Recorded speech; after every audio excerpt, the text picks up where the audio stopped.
What's up, gang? My name's Marley. Welcome to Mood or Let. What a start. I'm Grace. And if you're new, then every week, Grace and I listen to and rate different albums that we like or ones that we never even listened to. We go into the history, the artist, and all kinds of inspiration behind the album and its songs. Today's album we're going through is GNX by Kendrick Lamar. Yay. Now, I'm a little bit iffy about this album just because I've never listened to it before. So it was new for me, and I always listen to kind of like older rap and like older hip hop, like Run DMC and shit. So it was new territory for me, you know. And I was really excited to get through this. You say that like it's a bad thing. No, I was like, no, I liked it a lot. Yeah, no, it was interesting. It was a runtime of 44 minutes and 20 seconds. Doesn't feel like it, which, I mean, the longest song is like 5 minutes, which is insane. Does not feel like it at all. Well, sometimes. Okay, well, sometimes. Well, it has 12 tracks. Whacked Out Murals, Squabble Up, Luther, which just won, a Grammy, I think? Or was it the album? No, it was the Grammy. Yeah. Man of the Garden, Hey single. Now, Reincarnated, TV Off, Dodger Blue, Peekaboo, Heart Part 6, GNX, and Gloria. I'm loving how much SZA is in this album. Me too. By the way. Me too. I don't think you could have picked a better person for this. Yeah. Like, just them together in general. Mm-hmm. Like, she could be on anything that he does, or he could be on anything that she does, and it'll be a masterpiece. I agree. Like, All the Stars for Black Panther. It's so good. God. It's so good. Ugh. I love that song. So they cooked. He was raised in Compton, California, and he began rapping as, get this, K Dot. That was his first name. K Dot? K dash Dot. That was his rapper name. Why? I'm really glad he changed that. He was releasing mixtapes, just like on the wherever on the street. Yeah. SoundCloud. Because this was like 2003, 2010. Yeah. Probably. And he caught the attention of Anthony Top Dog Tiffith. That's his name. Which, badass, whatever. But it led to a contract with Top Dog Entertainment, or TDE, in 2005. He released a debut album, Section 8.80, in 2011. And that kind of launched his mainstream career with, like, Swimming Pools, right? Good Kid, Mad City, all that stuff. He kind of just, like, immediately got, like, into the public, and they were like, oh, shit, what is this? This is great, because it's Kendrick, and it's awesome. Yeah. He released To Pimp a Butterfly in 2015, which I really like, actually. People talk about that album all the time. I like it, and I don't think it's like my favorite album, but it's definitely really good, and it's definitely lives up to the hype for sure. It blended jazz and funk, and Damn in 2017, one of my favorite Kendrick albums. So good. I've only listened to Humble. Right. Which is a great song. I feel like I listened to Damn a lot in middle school, because my sister would play his songs all the time in the car when she would drive me to school. So I think this, like, low-key, like, started my, like, rap, like, line, you know? There you go. Because I think I'm so into rap right now, but, like, not, like, modern rap. But I think that this kind of shaped the love for rap that I have.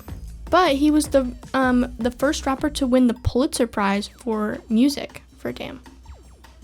That's that's crazy. He like you said, Humble is probably the biggest song on that album. One of his biggest songs ever. Oh yeah, for sure. Look at the Spotify. Right. In 2021, he left TDE to form his own company. Period. Snaps. We love that. PG Lang, I think, releasing Mr. Morale and the Big Steppers in 2022.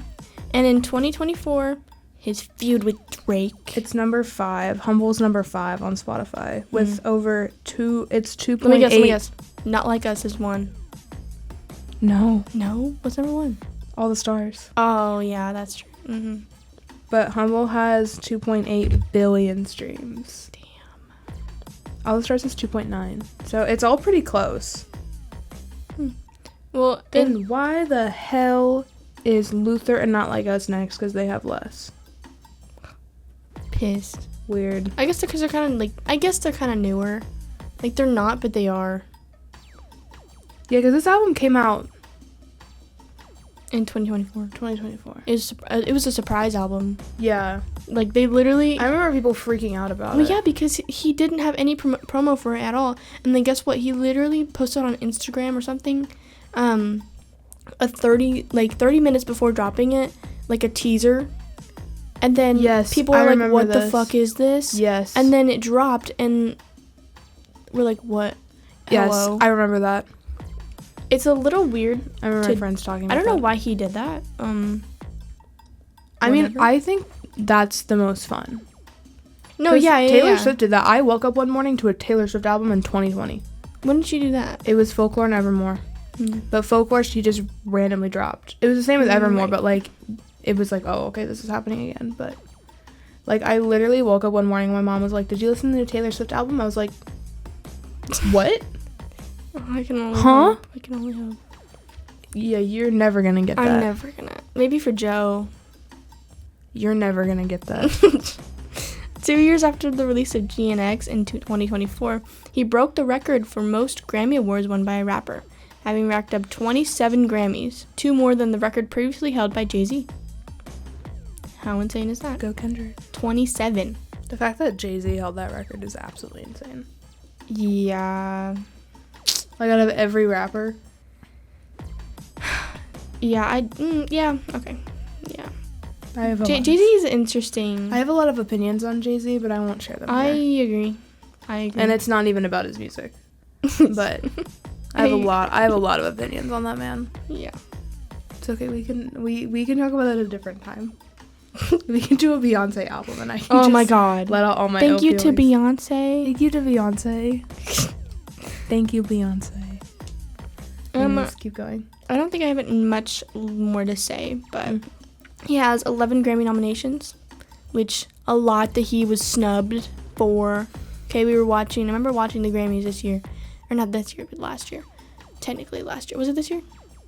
Are you talking about the 2026 Grammys or the 2025 Grammys? The one that just happened. That's the 2026 So Grammys. this year, it all blends at this point. And What was he snubbed for this year? He was snubbed for Luther on Some. And he was snubbed for just, like, album nominations. Oh, okay. I forget which ones it was, but there were some where I was watching and I was like, come on. Yeah. I think Bad Bunny should have totally won Album of the Year. I think, Beautiful. was Kendrick nominated for that? Yeah. Okay.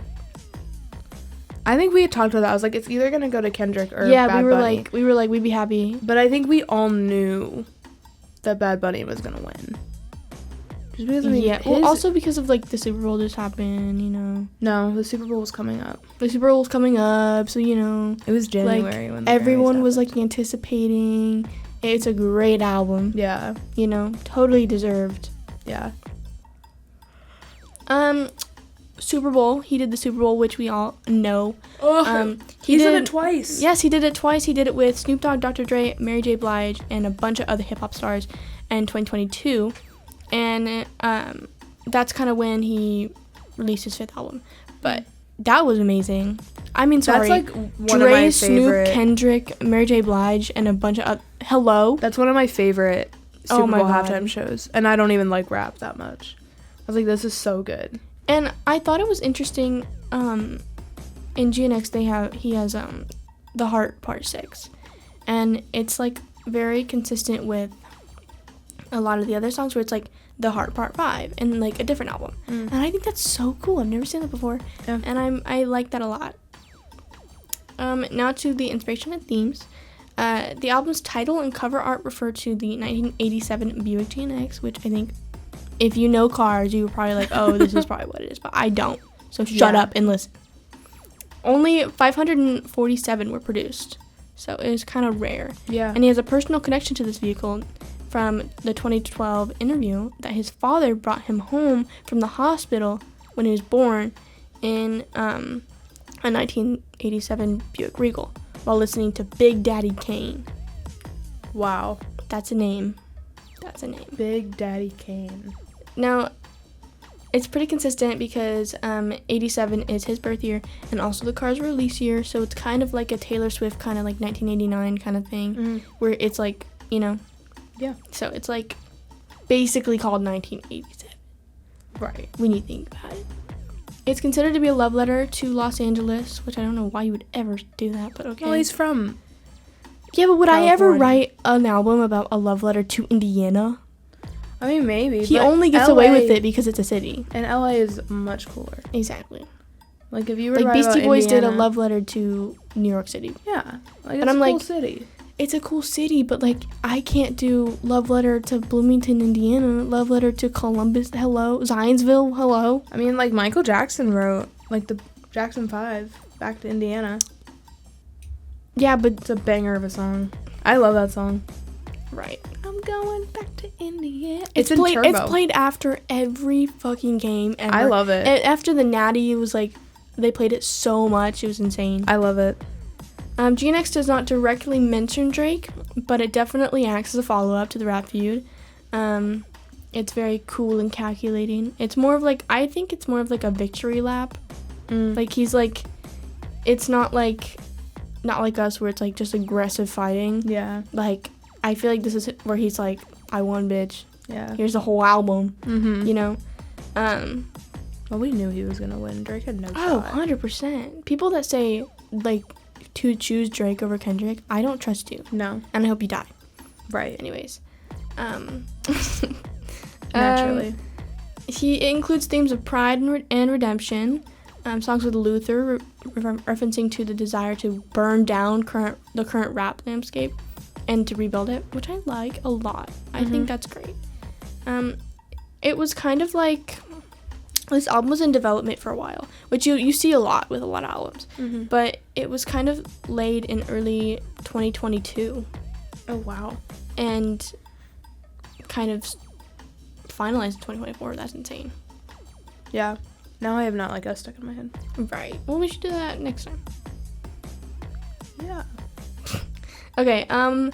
Lastly, I want to talk about not the 2022 performance, but the 2020 something else performance. I'm bad with years. Was it 2024? Or was it last year? It was 2025. It was 2025. February 9th. 2024 was Usher. Caesar Super Bowl. Usher. He headlined the Apple Music Super Bowl halftime show. It's so good. It's 13-minute performance with high energy, including Not Like Us, Humble, DNA, and a surprise appearance by SZA for all the stars, which I saw some videos where it was like, it was not a surprise at all because you could see her like come in. But it was a surprise for me because I was watching on TV. Yeah. So I think also like he got Serena Williams in there. Oh yeah. He got Samuel L. Jackson in there. Which he perfect. Got. Oh my God. For Uncle Sam, that's insane. So good. And then Serena. Yep. Just, I love her. She's an icon. I think this performance was probably one of my all-time favorites. Yeah. Maybe all-time favorite. Like, I think people were going crazy for Bad Bunny, but I'm still at the restaurant. Yeah. Like, oh, Taylor Swift reference. Yeah, I'm still there. Whenever people were like, "Oh my God, Bad Bunny is the best one," I was like, "Guys, can you please talk about Kendrick?" I'm still there.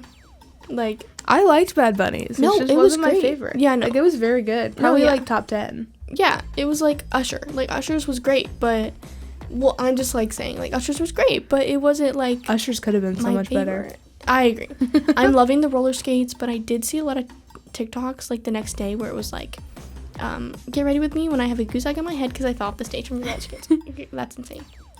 But I think it was amazing. I think Kendrick is such a storyteller and a poet, and I'm really excited to see what he has up his sleeve next. Yes. If anything, and that gets us into tracks. So That's our great. number one, Whacked Out Murals. Okay. This is the only song I listened to on Tuesday, so I do not remember it at all. All the other ones I can probably remember, but I like this one starts with Spanish, right? It's one of the ones that starts with Spanish. Yeah. I really like that.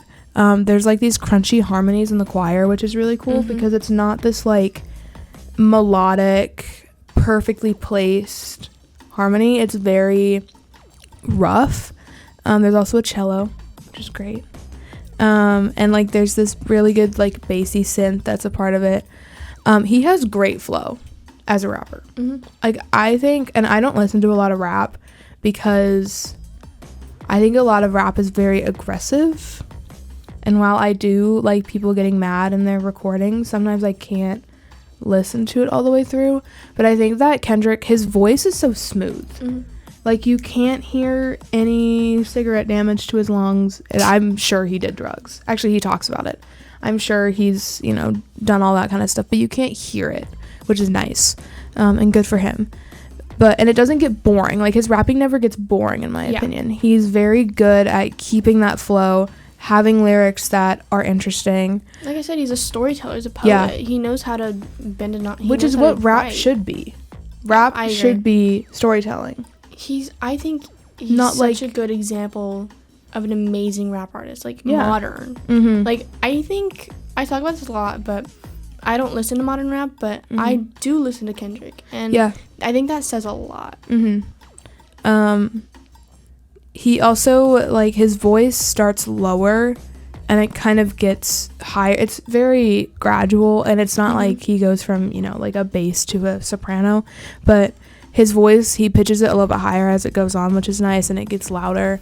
I say it's a little long. I agree. A little long, but it's 5 minutes. Yeah, I gave it a 3 out of 5. I also give it a 3 out of 5. Yeah. Symbolically, it represents resilience against disrespect and industry jealousy, which I think is an amazing topic to cover. Like you said, absolutely insane intro. Oh my God, it feels like Ascension. Like, as soon as you play it, you're like, oh, where am I? It's like, oh. Yes, it's very interesting beat wise. This is rap. I think it's very like also like deep and dark. Like, I felt like I would play this if I was like a villain. You know? Yeah. Like, Megamind would get out to this song. Megamind. #club banger. Yeah. Next, Squabble Up. I like this one a lot. I like this one a lot too. I like the breathing. Gave me fire vibes. I like the breathing and then the beat drop right afterwards. I also like, it's like, I don't know if it's samples or if it's just he's bringing people in to do other vocal parts, but I really like that. Again, I love his voice. I'll sit there and I'm like, yeah, just like, because I feel like I didn't write a lot about any of these songs because I was just enjoying it. Yeah. Like, I wasn't, like, there was one of the songs I got halfway through, I was like, I haven't written anything down about this song yet. Oh my God, yes. Like, I don't know what to talk about. I just like it. I like there's a call and response that happens during it that would go hard live. That'd be so much fun to do live. It's also, like, this one isn't as long. I think it's, like, 2.5 minutes.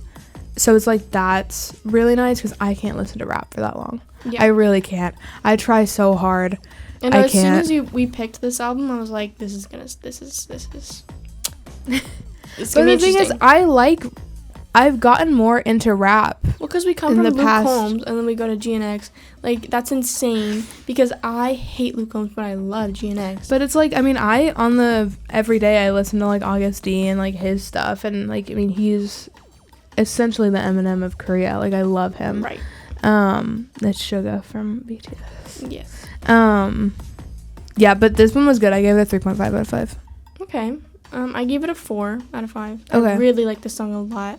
Obviously, I think we all know it's a Los Angeles slang term meaning to get ready or fight or square up. I think the song uses the term as a double entendre, which is my first time ever saying double entendre, so cool.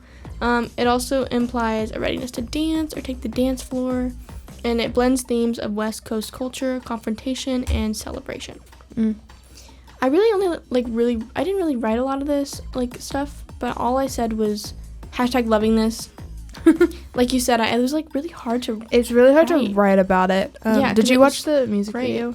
Yeah, I did. Yes, it was interesting. It cracked me up. It was so funny. I like that everyone is around him being like absolutely insane, and he's just there. Also, it has like a lot of symbolism in it. Yeah, too. Like there's just a lot of things you could pick out. I'm sure. And then the book saying how to be more like Kendrick for dummies. That I love that. That was my favorite part of it. But he was just there. Like, he was just chilling, and all these other people were around him. And I mean, you could probably write, an essay about it. But, oh, for sure. Yeah. I didn't look too deep into it because it was like 10:30 at this point. I was like, I'm tired. I think it's a very high energy, very funky track. Yeah. It's giving, like, 90s club feel. You know what I mean? I think there's a lot of samples that he uses. It's very Dr. Dre, Snoop. Like, yeah. I think that he's really, like, showcasing a lot of his inspirations. It's, like, it has very complex layers. Did you get the fireworks sounds?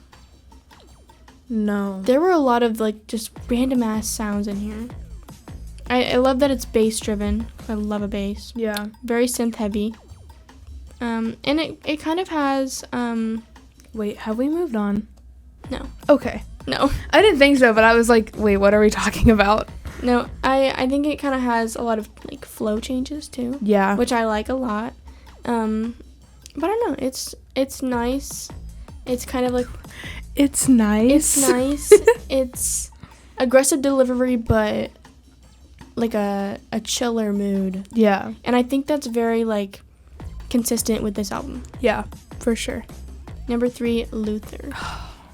This one is so good. It's an actual banger. This is one of the songs that I listened to before I really me too. Like listened to this album or Kendrick at all. I mean, the opening with the guitar, it's so sweet. Good. Like it's soft, it's beautiful. It's gorgeous. It and feels it's more like the whole song feels like more like R&B focused. Yeah. Like it's not like what we came from Squabble Up. Like it's totally different. Totally different. Which I mean, SZA is their voices mix so well. Like, she's a blessing to this earth. God. Because her voice is so good. And the way that, like... Because you never get to hear rappers sing. Ever. That's why they rap. It's because they can't really sing most of the time. And so I think that hearing the contrast between their two voices when they sing together is so interesting to me. Because it's just, like you can kind of tell that, like, Kendrick can sing. Mm-hmm. But he's so pulled back, and like SZA kind of gets to shine, and I love it. Yeah. And then the guy Sam Dew, who I will talk about a lot, he does all the backing vocals, and the like, if this world were mine, it's so good. I thought that was a sample. No. I tried to. I looked. It's so good, and then I like when he kind of mumbles his raps. Like, he kind of, like, has that little, like, mumbly tone. I think it gives it more of a freestyle vibe, just trying to, like, figure out what he's gonna say. It's a very sensual song. It's very smooth. I'm gonna say that a lot in this album, too. Very soft. Yeah, very soft and smooth track. And there's no chorus. There's just the hook. Yeah. Which is great. I mean, I'd consider the chorus, like, SZA's part, but... well-deserved Grammy. Oh, yeah. Ugh. I gave it a 4 out of 5. I love this song. I gave it a 4.5 out of 5. Just a little bit more. Just a little Felt like more. it deserved a little bit of love. It's obviously a romantic ballad, but it's about dedication and protection. And it's actually named after the R&B icon Luther Vandross. Literally what? You are so wrong. You're so wrong. Is it a sample? Yes. Oh. Spotify's wrong, not me. Yeah, so the R&B icon Luther Vandross, whose song If This World Were Mine with Cheryl Lynn is sampled. Never mind. Spotify, you lied to me. How dare you? It's obviously featuring SZA, which is... I love her so much. It explores themes of love, commitment, and creating a safe and joyous world for our partner amidst life chaos. Number 4 is a little weird.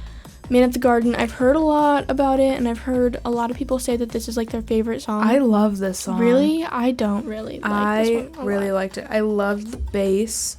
There's a little like production thing. It's definitely like a muted synth or something, but it goes like boom. Yeah, it's boom. A lot of slow. It's like a lot slower, but still like kind of upbeat and very aggressive. Yeah. But it also feels very poetic. Kind of like Kendrick is speaking to us directly about all his hard work, you know.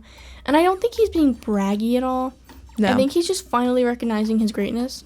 Like, after if you listen to MMTVS, you would just know. Because he was very self-critical.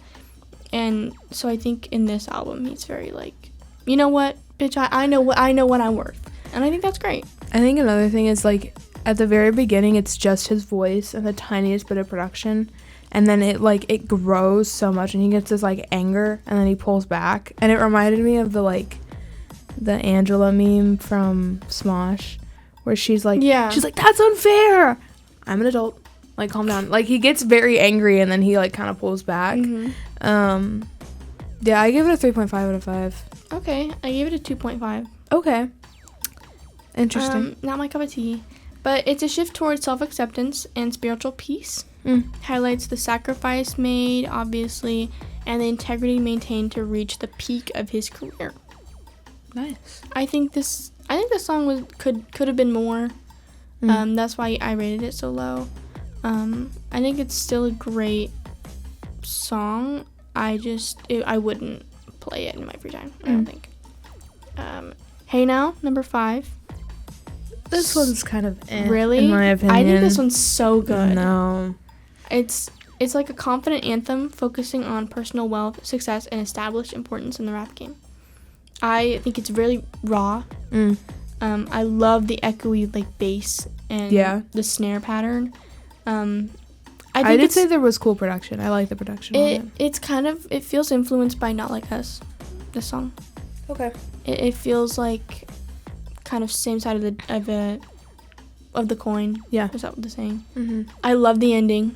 Oh my god. If the ending was throughout the entire song, I think this song would be a 5. I like the feature. Body 6. I like when he came on. It's just there wasn't much that I could cling to with this one and latch onto and be like, oh, this. Did you catch the clock ticking sound, the metronome in the back? No. 'Cause that awoke trauma in me. Well, I never use a metronome when I do anything. No, you hear it in the back of the song, and it's insane, because in color guard, that's all I ever heard. I never did that in show choir. It was awful. We never used a metronome. If anyone knows, the metronome is it awakens the sleeper agent in me. You know, the Winter Soldier where they give him words? For me, it would be the metronome, because it's actually insane and it makes me go crazy. Yeah. But I feel like I would play this in a car, at a frat party, at a family funk. I play this anywhere. I give it a 4.5. I gave it a 2. Right, of course. Reincarnated. Number 6. I really like the Spanish singers. Yeah. Whoever's doing the Spanish stuff, fantastic. I like that there's a piano. That's fun. Different. His voice is different in this one, which I think is interesting. So far, he's had those very chill, laid back, mumbly tones at times. And this one, I couldn't really describe to you what it sounded like. It was just different. He started rapping, and I was like, oh. Yeah, he's doing something different. Yeah. And I don't know if it's... I don't know. It's a little raspier. Yeah. I think is how I would... You can hear the... I'm kidding. Hear the drugs. No. Right. It's a little raspier, which I like. And honestly, that's really hard to do. Yeah. To make your voice raspier. I can only do that if I had, just woken up. Yeah. Right now. I like the message of the song. It's a little bit about drugs and bouncing back. And I think the vocal layers towards the end is really cool because he's just layering his voice on top of each other. Yeah. Which is fun. I gave it a 3 out of 5. I liked it. I really like this song just because I think it's giving old school vibes. It's giving West Coast beat. It sounds straight off Tupac, Dre, or Snoop. I think it's pretty long. Yes. I could like it a lot more if it was shorter. Yes. And I don't really have much to say about this one other than quote from Amaya. She told me to put this in. Fire's fuck. Right. As Amaya says. Thank you, Amaya.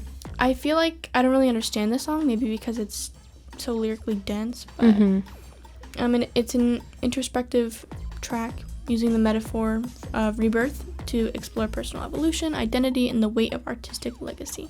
It centers on breaking the cycles of sin and pride and channelizing, which is a weird word, past artistic spirits. I didn't even know that was a word. Channelizing? Yeah, maybe it's not. Who knows? Ultimately questioning how to use fame for positive impact rather than self-destructive ego. Which I think everyone should do. I think everyone should use their fame for positive impact. Yeah. I think that's the reason to have fame, other than being loved, I guess. I gave it a 3.5 out of 5. Just because I think it's great, but there's not, like, much to say. I think it's just, like, kind of a filler, if you will. Yeah. So, number 7, TV Off, is one of my favorite songs of Kendrick for his whole discography. It's one of my favorites. And, I just love this song. I think closing out the Super Bowl with this song is perfect. He's such a storyteller. He just knows. He knows exactly what to do. Something that was interesting for me about this album was that I've never fully listened to it, you know? Like, I've never even remotely looked at it. Sorry, Kendrick. So it was fun for me to hear songs that, like, I have heard on TikTok or in his Super Bowl show, where I'm like, oh my god, that's this one? Mm-hmm. And that's how this was for me, because it started, I was like, oh, like, I love the jazzy vibes. Like, there's, like, the violins in the back, and the bass matches it, which is such a cool contrast when you get, like, orchestral and, like, rock instruments. And I will say, I hate mustard as a condiment, but mustard cooked here. It's so good. And then I was like, oh my god, there's a switch up, and then he, like, goes, mustard. I was like, oh, yeah. I was like, that's this one. Iconic as hell. So good. I like that it picks up towards the end. I definitely like the back half more than the front half, because it's a little bit more of that upbeat, like, technological production. Yeah, this one was fun for me. I gave it a 3.5 out of 5. I'm liking that it's almost like an electric sounding horn in the beginning. But it actually, like, becomes an actual horn in the end of this song. Yeah. And I love that. I think that's an amazing choice. I think the masterpiece of a song, literal masterpiece. It has, like, a loop, it has horn samples, it has drum loops. Like, oh my god, what does the song not have? Yeah. The production is insane. The detail is insane. It's a metaphor for stopping mainstream, fabricated media narratives and, quote-unquote, killing the superficiality of the current rap industry, which I think he touches on a lot just in this album. Yeah. It's obviously produced by DJ Mustard. The phrase emphasizes disengaging from distractions, the quote-unquote TV, to focus on authentic culture and truth. Nice. He's just he's great. I love how much of a storyteller he was. I think if he went into film, it'd be amazing. And I think we'd have so many iconic films. Yeah. Number 8, Dodger Blue. I don't really have... I wrote 2 out of 4. I don't have a lot for this one. Yeah, I don't either. I said that I liked the laid-back feel to it. I think it's different than the last one. He's mumbling again, which is, like, interesting. There's a lot of features. I really don't think we need that many features in a song like this. It was just, it kind of came out of it. I was like, okay, we can move on. Yeah, I don't have much written about this other than, if you know, you know. This song could be played in Invincible, 100%. If you know, you know. Just out there for the Invincible fans. I think the ending might be my favorite with all of the harmonies. But also, I think the production here is pretty average. There's just nothing interesting. Like, I think it's pretty soothing, but that's, like, it. Yeah. It's an ode to Los Angeles culture, obviously, because of the Dodgers. Dodger Blue. And a critique to those who misrepresent the city. This song features G-Funk elements and artists like Roddy Ricch, and it celebrates local identity, specifically mentioning neighborhoods like Compton and Gardena. Love. I gave it a 2 out of 5. I give it a 2.5 out of 5.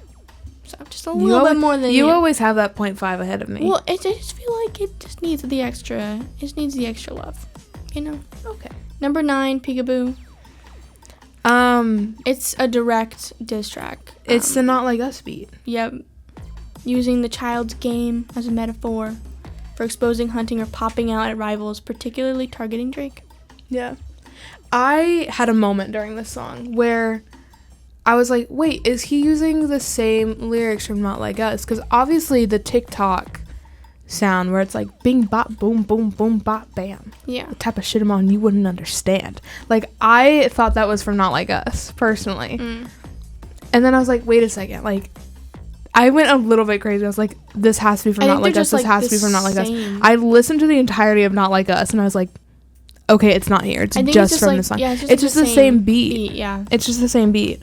I also like the like peekaboo, because he says it so quickly that it took me a second to kind of register what he was saying, but it's so catchy, so fast. I love it.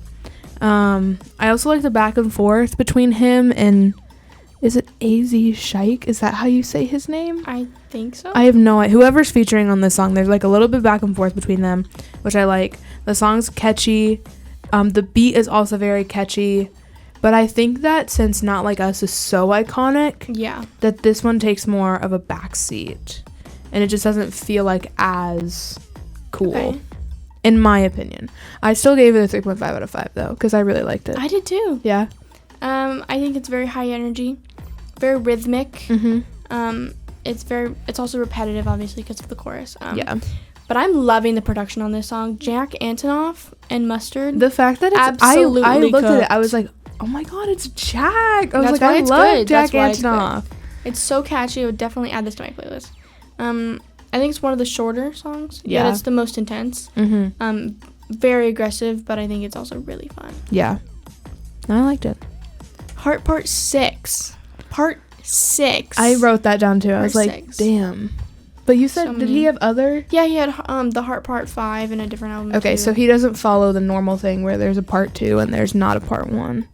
Is that drives me crazy. No, yeah, they do it in the Beastie Boys too. They do it in BTS. Literally, they were like coming up with this shit ass fucking excuse. They're like, oh, we left the hard drive in like Randa and we like can't, like, shut the fuck up and just say, BTS doesn't do that. Hello? It's just called Part 2, which is so weird in my opinion. But they do it because they wanted to trick people, like, because they were like, it's a collector's nightmare. That's why all of the samples used in the album are fake samples. Like they wrote out fake bands and fake songs, fake timestamps, fake labels. Hello, that's why I like it, because it's like the only like actual like real album because that they like did, you know.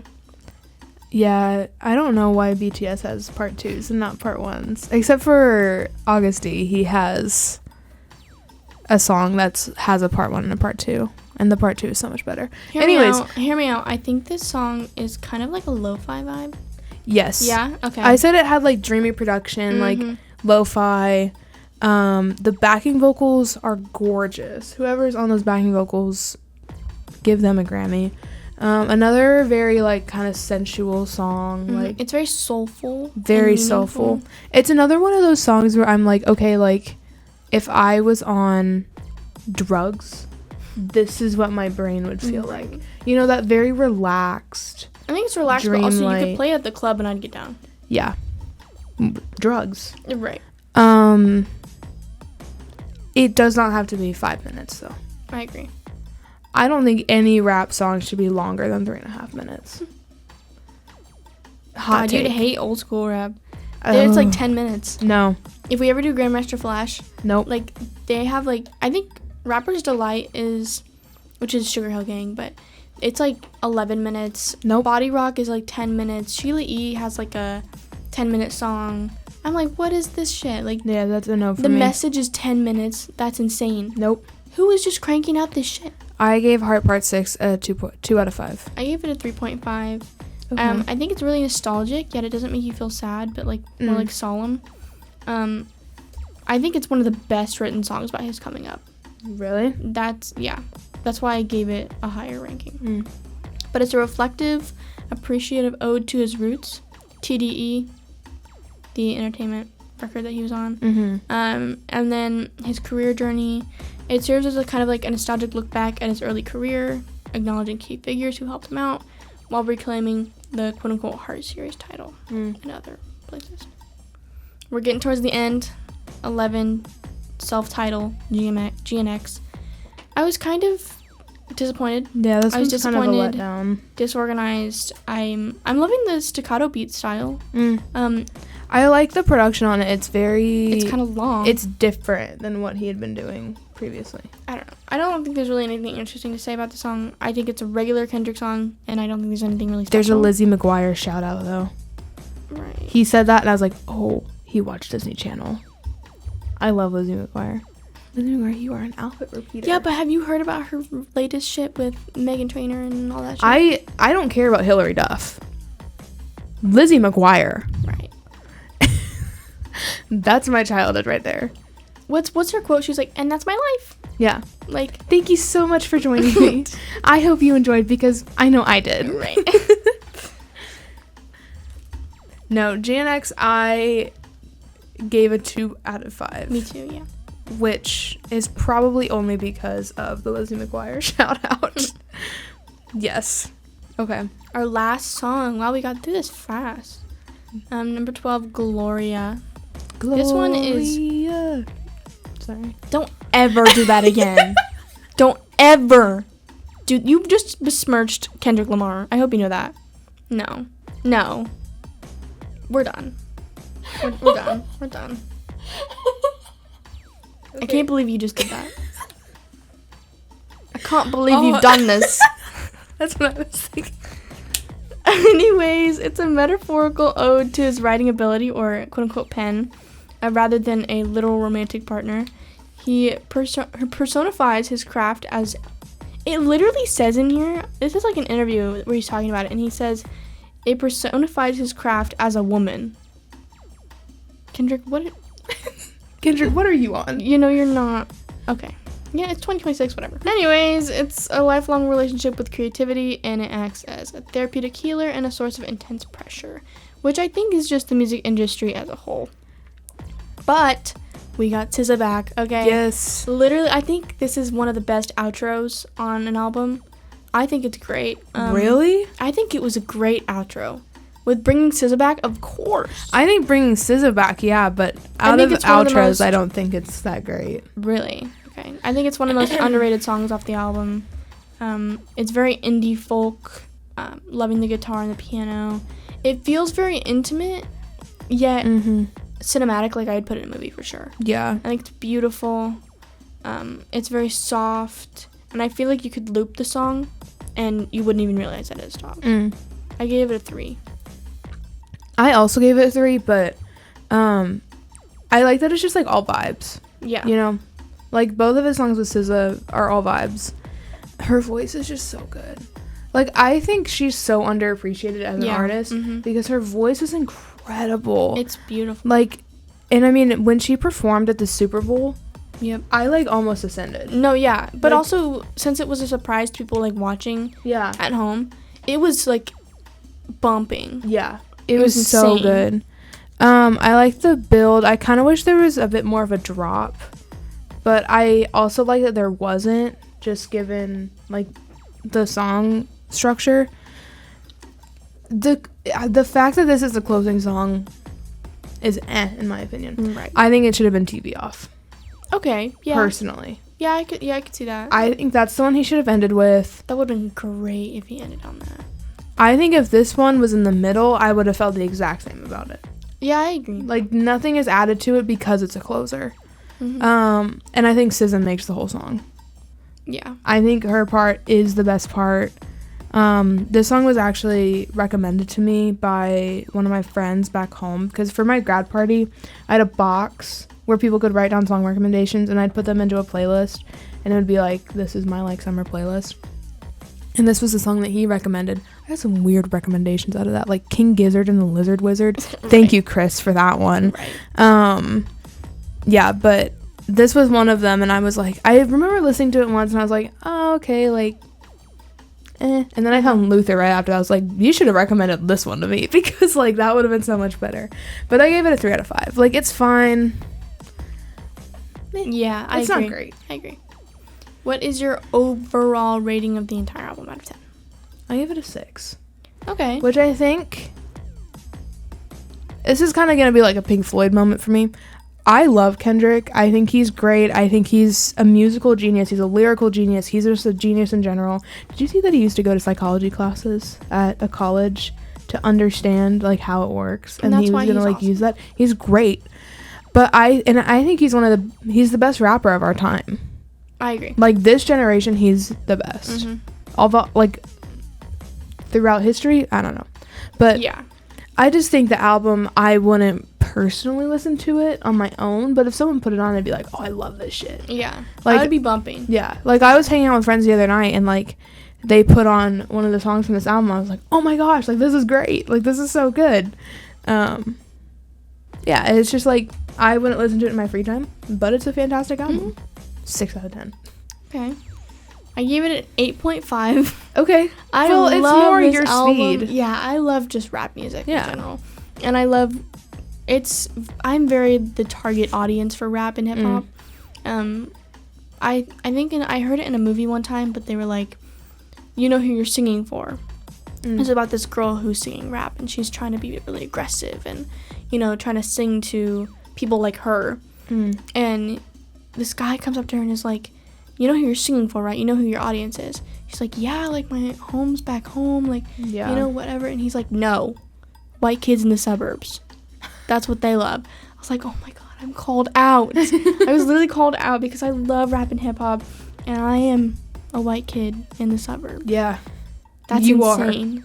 Ugh, stop, don't call me out like that. I'm cool, I promise. I'm also a white kid in a suburb, so, like... Yeah, but you, like, fit the profile. And I do, too, because, you know. Yeah. But whatever. I listen to the Lumineers. I am a white kid from the suburbs. What's your top 3? My number 3 is Man at the Garden. Okay. My number 2 is Squabble Up, and my number 1 is obviously Luther. Right. My top 3 is number 3, Luther. Number 2, Hey Now, and number 1, TV Off. Okay. TV Off, I gave a 5 out of 5. Yeah. I don't think I said TV Off that. is good. I think I probably I would was put that playing like this 4. last night. I was playing it, and I was playing at like 2 a.m. and Maya was watching 8 Mile, and she would like pause it, and she would like have to sing along to the song that I'm playing. Like I was like playing TV Off, and I was like writing, and she like paused 8 Mile, and she was like rapping to it. I was like, wow, it's good. # inspired. It's a good album. Speaking of good albums, what are we doing next week? Oh, next week. I'm so excited. I've been excited for this one since we did Michael. Yeah. Like I've been over the moon about doing this. Next week is Prince week. Just Prince week. I'm just saying. Not 80s pop, not anything, Prince week. I hope you know the songs on this album I listened to in middle school. Dearly Beloved. Oh. I listened to them in middle school, so this is going to evoke. Oh yeah, like I would listen to these like during COVID. Oh my God. Like this is going to bring back memories. So many memories for me. And I've never listened to the album cover to cover. Yeah. But I have listened to... We should watch the movie. And Don't tell me it was a good time. It's Purple Rain. It is Purple Rain. Don't even worry. Okay, we're doing his... Probably one of the most iconic albums of all time. Yep. The most iconic album of all time. I mean, can we talk about how his whole... He did a halftime show as well. And I'm really sad that I missed that. Because I low-key wasn't alive. Conceived? Yeah. Well, I think it was conceived. I just wasn't conscious. When did he do it? I wasn't conscious. Prince halftime show. 2007. Yeah, so... Yeah, so I would have been like... But like what month? It was February 4th, 2007. I was not born, but I was there. Featuring the Florida A&M University Marching Band. Could you imagine? I'd be like, yes, I'm joining marching band right now. If the Marching 100 like performed with Kendrick. Like just... Oh my God. Like Kendrick was like, yeah, IU. He probably wouldn't because he's from LA, but like he's like, yes. Don't even talk to me right now. Yeah. But that whole performance is iconic as hell. Like when it started actually raining during Purple Rain, he's just I mean, he's such an icon. He's an icon, he's a legend. He was a New Girl. He's a New Girl. And the fact that he was such a fan of New Girl, he asked to be. Yeah. Imagine Prince being asking you to. I also love Nick Miller's reaction. No, he is everyone. So he's everyone. If I met Prince, that's exactly and how like it would be. What is her name? Zooey Deschanel. Yeah. She's like, oh my God. Like, yeah. Yeah. Like, yes. And I don't really know much about his actual career, so this is gonna be fun to like take a deep dive into him, and like really get to know him a little bit better, because we're gonna meet and talk and whatever. Yeah.